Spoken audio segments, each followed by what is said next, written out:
Have you ever said, if only, and then added the thing that you think will get you out of trouble? If only I had a bigger house. If only I had more money. If only I could know my job was safe. If only this or that situation were over.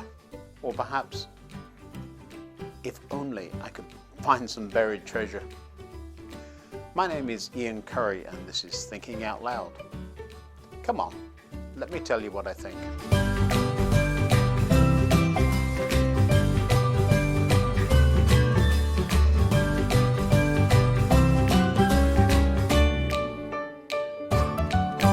For some time now, I've been sorting through things, trying to decide what to keep and what needs to go.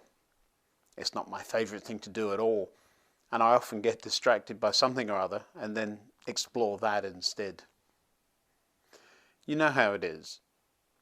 It's like when you're looking for something, you find something else, you get distracted, and then you can't remember what it is you were looking for in the first place. This week I came across this treasure chest. I have no idea where it came from, but I immediately wondered what it could possibly be for.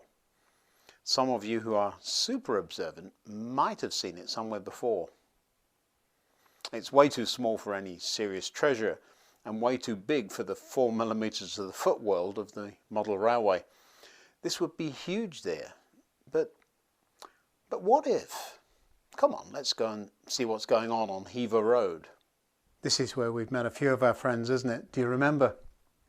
There's Doug, he's been digging around there for a long time now. And here's our huge treasure chest. Do you see how it looks so much bigger here in this setting? If the tiny model people could think, this treasure chest would seem enormous and I expect they'd wonder what was in it. In fact, there's enough room in this box to make a couple of those tiny homes for a few families and have room left over. You know, it's not a bad idea. So in the model railway, the treasure chest seems huge because it's out of proportion and certainly doesn't seem right at all. To the model people, the box must seem really huge. And the treasure inside would be worth a fortune if it were full. Now, by the magic of television, I can get some idea of what it must feel like to find such a huge treasure chest. But the reality of this situation is that although things here might seem really huge, in real life, this chest can only hold really something very small. Have you wondered what's in there yet? I mean, I wouldn't go to all this trouble to have an empty box, now would I? And since this is a video, you could just fast forward to the end and find out. But I'll kill the suspense and tell you there's a chunk of gold and a couple of thousand in notes. So there really is some value in this treasure chest.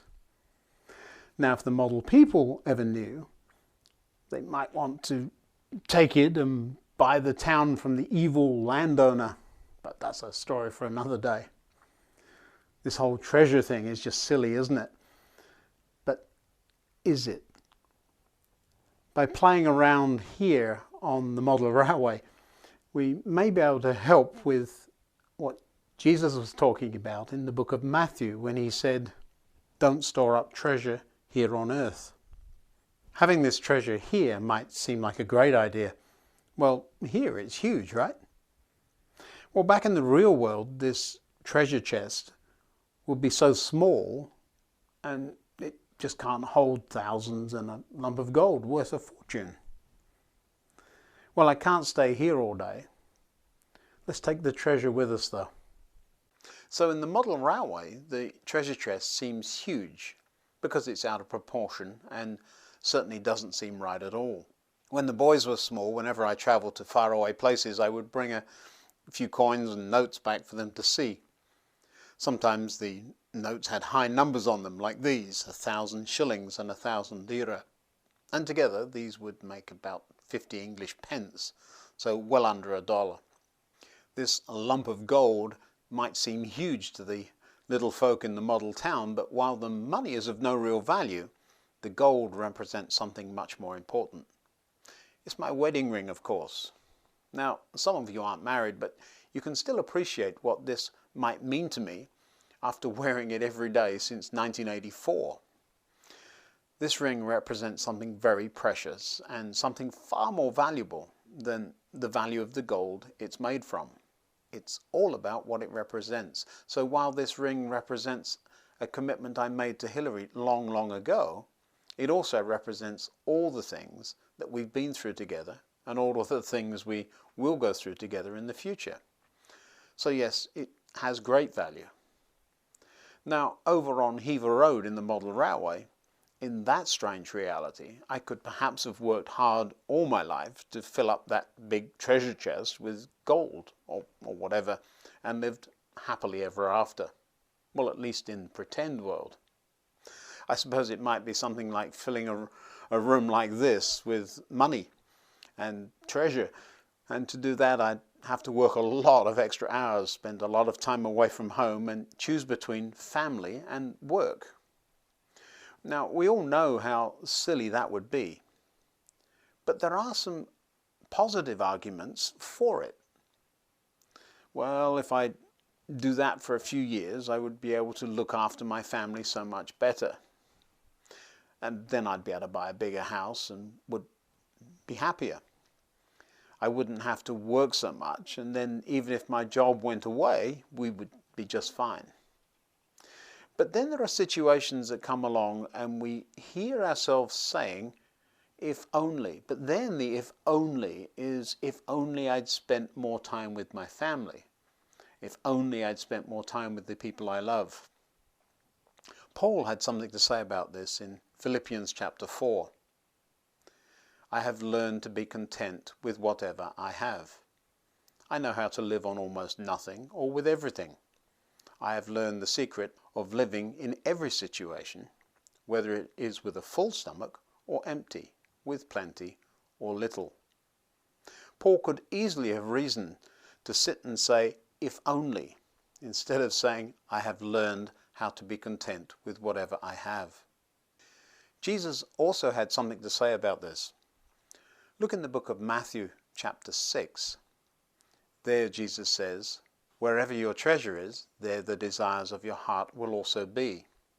If I had stayed with the idea of filling my treasure chest full to the brim, instead of being content and enjoying being with my wife and family, do you see that not only my focus would have had to change, but the whole purpose of my life would have had to change too? Right before this verse, Jesus had been talking about this exactly.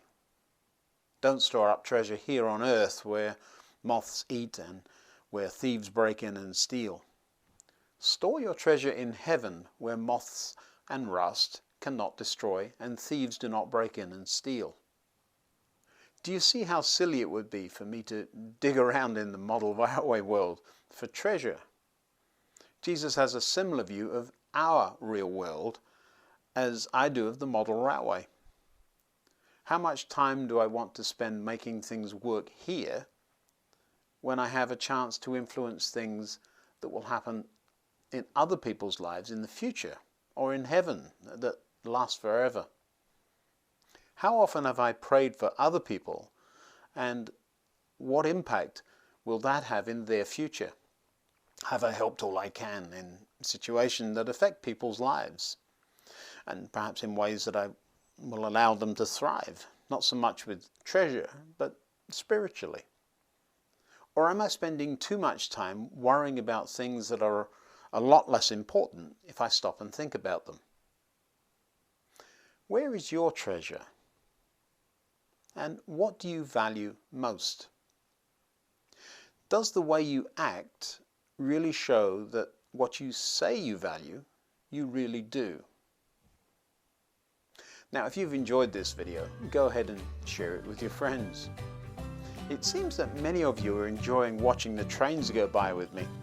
In fact, I get so many comments and questions about the trains that I'm going to have to make a few videos from the model railway, I think. You'll have to watch out for those in the future. If you've enjoyed this video, let me know in the comments. Click the like button and subscribe. Until next time, goodbye.